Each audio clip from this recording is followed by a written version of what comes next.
Hello Internet, it's Stori here. I can't tell if you can see, I'm surrounded by books at this current moment. Obviously they're all going to be for my vlog, like I did with the last one where I had the list of books that I got at a library sale. I have been nonstop since I got home pretty much. I had maybe like a day of rest, kind of. Writing wise, I was really out of it in the last video. That was pretty obvious. What's been happening this past week's been like a whirlwind. I have been doing a lot of writing, a lot of research. I have my first packet of school stuff that's due is a critical paper on women in the video game industry and culture, and so I have to do the research for that and I have to write it.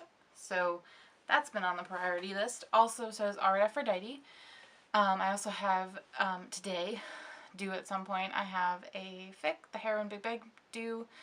I have, I think, over 8,000 words.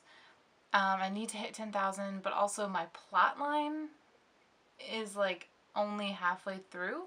So I need to figure out if I can make an alternative one and then go alternative ending and then go back to it, or if I can knock that out tonight. But at the same time, I am doing so many things today. I have edited RP Weekly. I just filmed something that I'm going to talk about in a little bit. I am doing this vlog. I have to edit things. I have to also tonight, Courtney, Peachy, and a special friend of ours, we're all going to this Edgar Allan Poe reading thing. Could be cool. Probably will be because I love Edgar Allan Poe. So it's kind of a cool way to start off October. Oh yeah, I just dated the episode. I just dated this. Whoopsies. So I've written one more episode for All Right Aphrodite this week. So I'm halfway through what I'm going to hand in for my packet. And speaking of All Right Aphrodite, we have actually, today for me is a Saturday and yesterday was Friday, so Friday we filmed 3 episodes of it, and we were going to do 4, but my voice kind of needed to go because I also filmed RP Weekly earlier that day.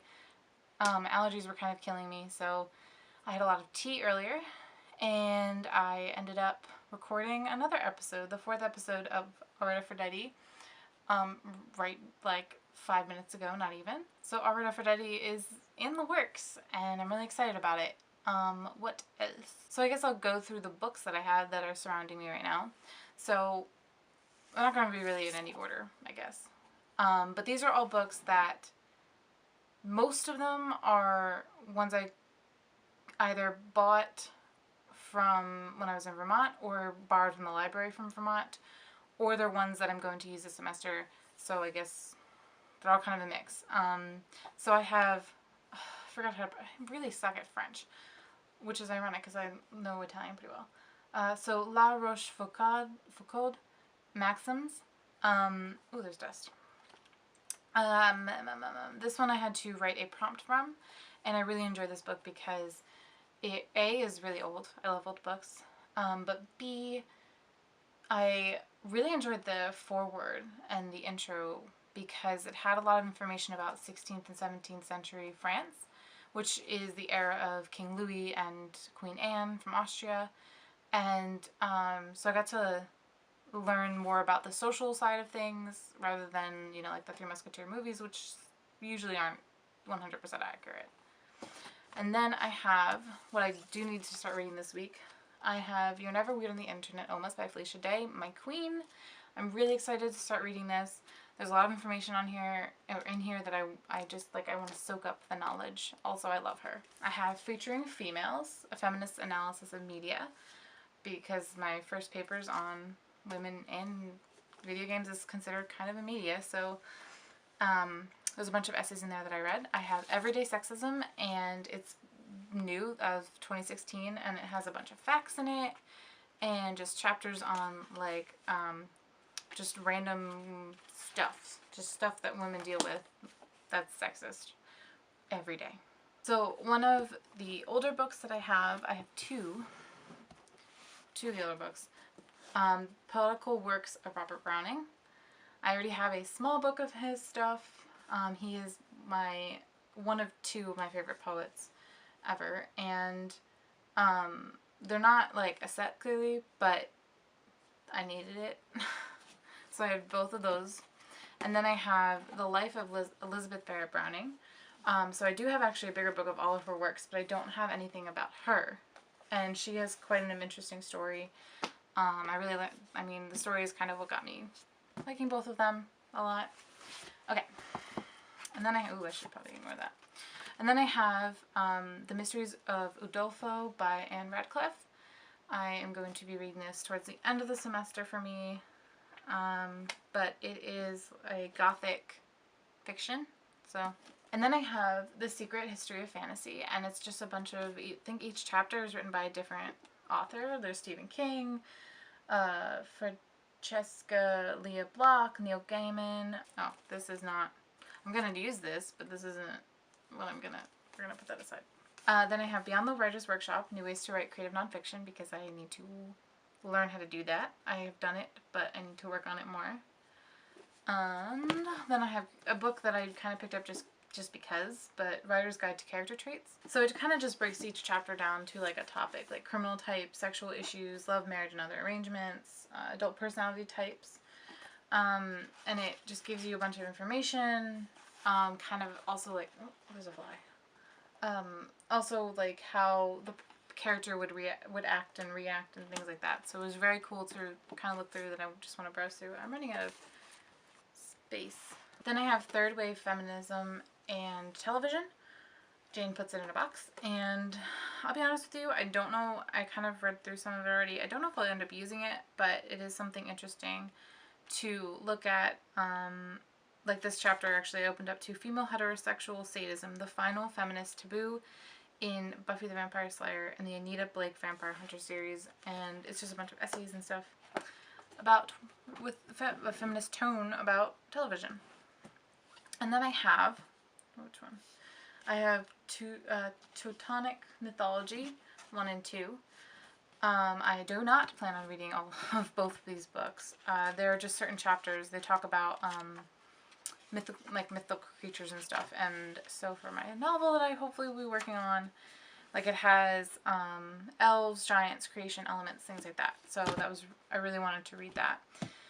And then I have Modern Romance by Aziz Ansari, and I read an article in Time magazine by this wonderful man last semester for All Right Aphrodite kind of research, and I really wanted to read the book, and I found the book at the library, and I'm really excited to read it because he knows what he's talking about. He puts it in a way that you'll understand and makes it entertaining. And then my final two purchases. Splurges, if you will. I love Italian everything, Italian heritage. I'm learning language, and so I have Federico III. I gotta look at this way. The Ragona Re di Sicilia. So it's in Italian. It's a story, I believe. Oh, and that's very, very, very old. And so I figured I'm going to push myself to actually read in Italian, to learn it a little bit more than just using an app on a phone. And then my absolute splurge, it was $50 in a book sale. Used bookstore. And it's very old. It is, what year is it from? 1836. And it has writing in it, and it is Bacchi's Italian Fables, and finding Italian fairy tales and fables are actually really hard to do. I own one book that is the only anthology of Italian fairy tales that have been translated, and no one's done anything since that. And this book is clearly old. The pages are thin and beautiful. There's also translations, or handwritten translations, and what also was really cool is that there's like little things inside of this book. There's a piece of fabric. I found, I think, a couple leaves in here, and it just blew me away, and it was $50, and thanks, Mom, for letting me use your credit card to buy it. Oh, and I did finish the second Ravencycle book, and I rented the ebook of the third book. I also do still want to go pick it up from the library because I like to have the book in front of me. I read faster that way, and I am obsessed with the series. Go read it. So that's all I have, and I will probably see you next week. I got lots of things to do. Woo. But before I forget, because I did forget until like this moment, until I put it in this video, but Duende's issue number 4, it publishes online today. No, well, I got that wrong. It published on Saturday. This video gets posted on Monday. So go take a look. I'm probably sure that I'll put a link up somewhere on Abeko's not YouTube, what's it called? Facebook or Twitter or something. I will do something with the Duende, which is the literary journal that I now work with for unpaid work. Have a great week. Goodbye.